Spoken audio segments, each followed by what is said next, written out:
O outro caso que aconteceu comigo foi em sonho, que foi muito real, e depois, o que aconteceu depois comprovou realmente que alguma coisa aconteceu, né?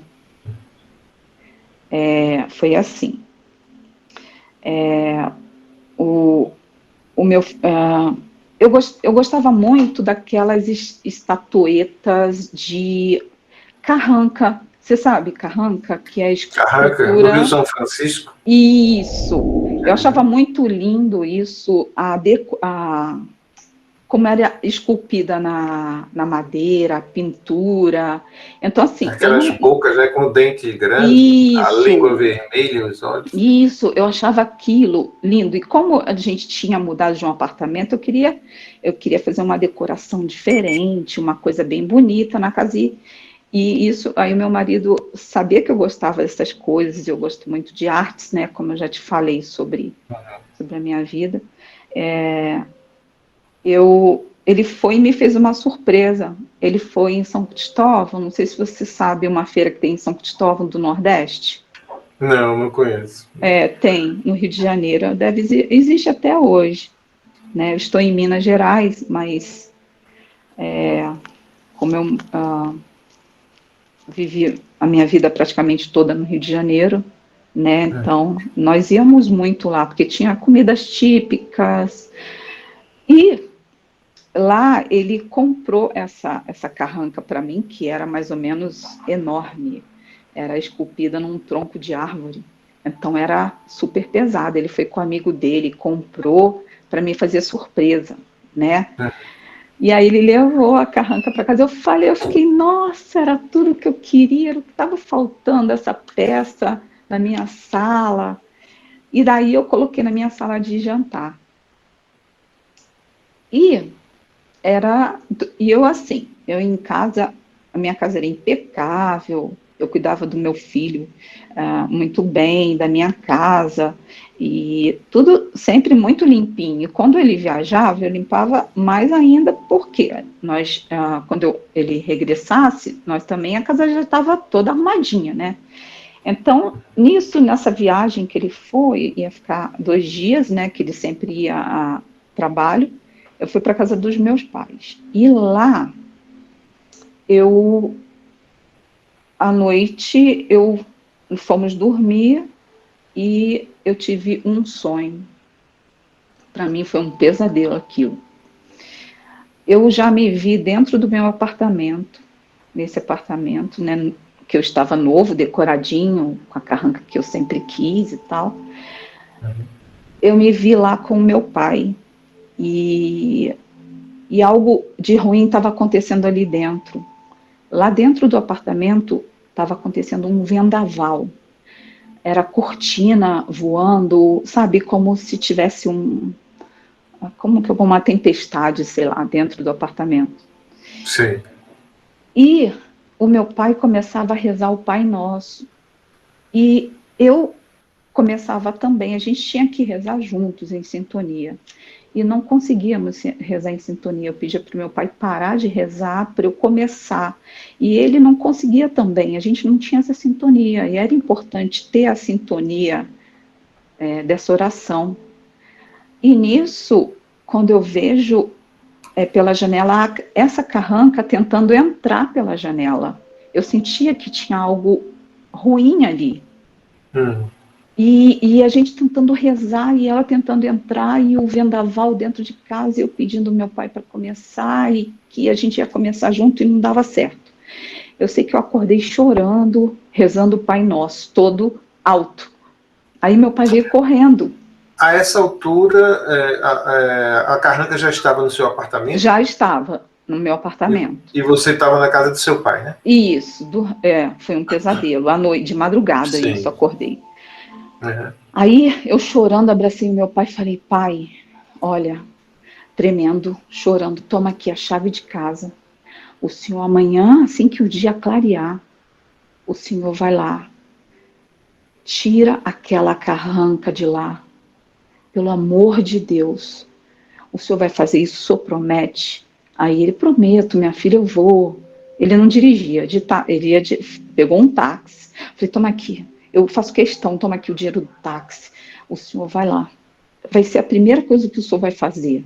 Aí ele, tá bom. Aí ele foi com o meu irmão mais novo, né? Lá.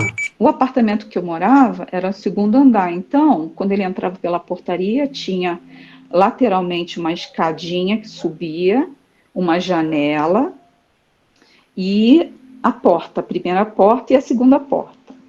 E aí eu falei assim, olha, o senhor tira ela de qualquer jeito de lá. Nem que seja pela janela, ainda falei assim. Ele, tá bom, minha filha, fica calma, eu vou, fica tranquila. Aí ele liga lá para minha casa, né? Ele foi e liga para minha, lá para casa, na verdade, para casa dele, onde eu estava.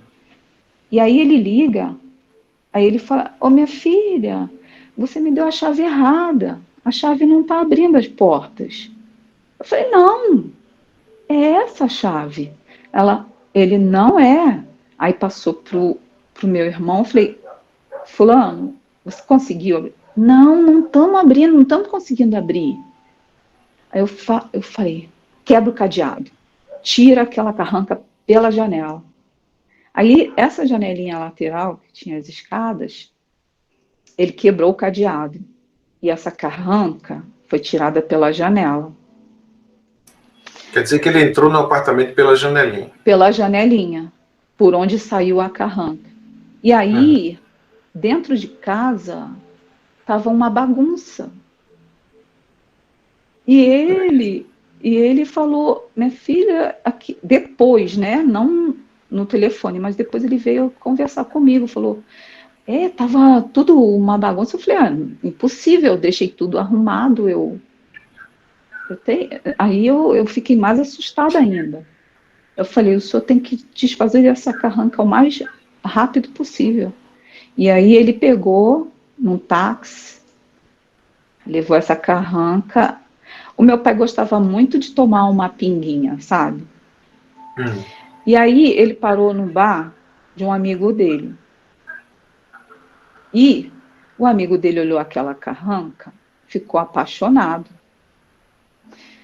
E ele falou assim, deixa essa carranca aqui, vai ficar pesado e tal, o senhor vai fazer o que com ele, fulano? Vai fazer o que com ele? Eu vou queimar, minha filha quer que eu queime e tal, porque ela teve... Ele, não, deixa ela aqui, tá, eu gostei dela. Aí ele deixou. Eu sei que quando ele estava descendo, que ele ia pegar a carranca para, né, fazer o que eu pedi, né? Ele passou no bar desse amigo dele para tomar uma pinguinha, como de costume. E esse amigo dele, dono do bar, não estava no local. Quem atendeu foi a esposa dele. E aí ele perguntou, cadê o fulano? Você não soube? Ele teve um infarto. Ele está no hospital. Olha, pelo amor de Deus, leve essa carranca daqui. Aí foi aí que ela desfez. A segunda vez que ele foi convocado para tirar a carranca, né, do lugar. Exatamente. E aí eu fui pesquisar, sabe? Eu falei, não, tem alguma coisa errada. Né? Eu fui, tanto é que se você pesquisar, você vai ver que a carranca, ela era posta fora das embarcações. Para quê? Para espantar os maus espíritos. E eu fiz exatamente o contrário, eu coloquei ela dentro de casa. Então, eu tinha isso na cabeça, ela podia ser algo que atraía para dentro de casa os maus espíritos, né? Então, foi o que eu pensei, sabe, no momento. Então, foi isso que... E eu fiquei curioso de saber se você foi no apartamento depois, ele estava realmente desarrumado? Exatamente, estava. Como é que ele estava, assim? Tinha coisa virada dentro dele? Como assim, se alguém estivesse lá? Sim, tinha coisas no chão, tinha coisas fora do lugar. Tinha a cortina, geralmente, quando nós... a cortina, ela está completamente certinha, cobrindo a janela, ela estava como se tivesse sido mexida, sabe? Então, sim. E a chave, conseguiu abrir normalmente? Depois abri normalmente. Sem problema. Sem problemas, sabe? Então, isso foi um fato que eu fiquei muito impressionada, né? Com esse fato da carranca. Porque realmente tem indícios, né, de conexão aí com a realidade, né, com fatos que realmente aconteceram. Né? O sonho com fatos reais. Exatamente. Então, assim, eu não passei por nenhuma EQM, né, intercorrência cirúrgica e nada, mas isso aconteceu realmente comigo. Então, assim, é um pouco difícil de contar isso e as pessoas acreditarem, sabe? Mas, na verdade, as experiências místicas ou sensitivas, ligadas a alguns sentidos que algumas pessoas têm a mais, não só se manifesta como a EQM, né? EQM é só uma forma do nossa essência sair do corpo através de um trauma, ou através de um trauma físico, ou de uma doença, ou da morte mesmo. Mas isso que você manifesta, né, que você apresenta, é como se você fosse uma pessoa que tivesse uma sensibilidade a mais do que as outras. E não precisa estar nem dormindo, né, nem semi-morta. Isso pode acontecer de várias formas, né? Através de sonhos. Inclusive, até hoje, eu não tive, depois essas experiências que aconteceram, outras que aconteceram também.